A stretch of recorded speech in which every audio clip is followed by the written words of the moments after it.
La situation précaire à l'est de la RDC domine le zoom de quelques parutions dès ce mardi 28 janvier 2025 à travers les rayons bac de la capitale. Mesdames et messieurs, bienvenue à toutes et à tous dans cette revue de presse.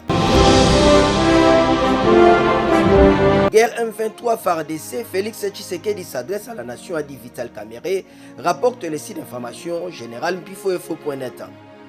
En quoi notre confrère, à l'issue de la réunion interinstitutionnelle qui s'est tenue ce lundi 27 janvier soir à la cité de l'Union africaine sur la situation de guerre à l'est du pays, particulièrement à Goma aux rebelles et FARDC continuent de s'affronter, le président de la République va s'adresser à la nation, c'est ce qu'a annoncé Vital Kamerhe, président de l'Assemblée nationale. Malgré cette annonce, l'on ne connaît ni l'heure ni le jour où le président de la République pourra s'adresser à la nation.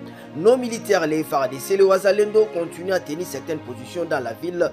Le président de la République va s'adresser à la nation, a déclaré Vital Kamerhe Lwakadingi Kingi après la réunion interinstitutionnelle avec le président Tshisekedi.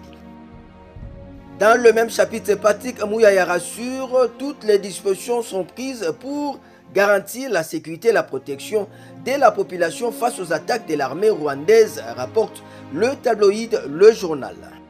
À jeter un coup d'œil chez notre confrère, nous pouvons lire dans une sortie médiatique après la réunion des crises dimanche présidée par le président de la République, le ministre de la Communication et Médias Patrick Muyaya a fait savoir que toutes les dispositions sont prises pour garantir la sécurité et la protection de la population face aux attaques de l'armée rwandaise et ses supplétifs du M23 contre la ville de Goma et ses environs au Nord Kivu, avant de souligner que le président de la République a tenu d'abord à exprimer toute la solidarité du gouvernement et de lui-même envers les populations qui sont affectées et qu'à ce niveau, toutes les dispositions sont prises pour garantir la sécurité et la protection des compatriotes, surtout lorsqu'on sait que des bombes étaient tombées dans les camps des déplacés. Toujours dans le même chapitre, Christian Bossembe dénonce les journalistes traîtres et appelle à la mobilisation nationale relais. Le quotidien Information Générale Forum des As. Le président du Conseil supérieur de l'audiovisuel et la communication, c'est ça, Christian Bossembe, a pris une position ferme le lundi 27 janvier sur son compte X, anciennement Twitter.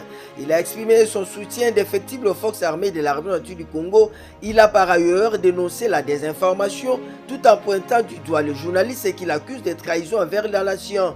Christian Bossembe a adressé un avertissement sévère à l'endroit des journalistes et des influenceurs qu'il accuse de se mettre au service de l'ennemi par leur action ou leur silence. On va terminer toujours dans l'actualité. Goma, une ville qui ne cède pas, à la une du tabloïd Info 27.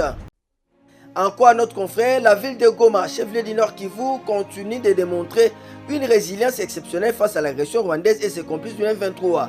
Contrairement aux allégations fallacieuses propagées par certains relais d'opinion pro-Kigali, Goma reste en grande partie sous le contrôle des forces armées de la République du Congo FARDC qui tiennent tête à une armée rwandaise en perte de vitesse, conclut Info 27. Ça n'est donc fini pour cette revue de presse. Au revoir et à demain, tous derrière nos forces armées de la République démocratique du Congo, la patrie ou la mort.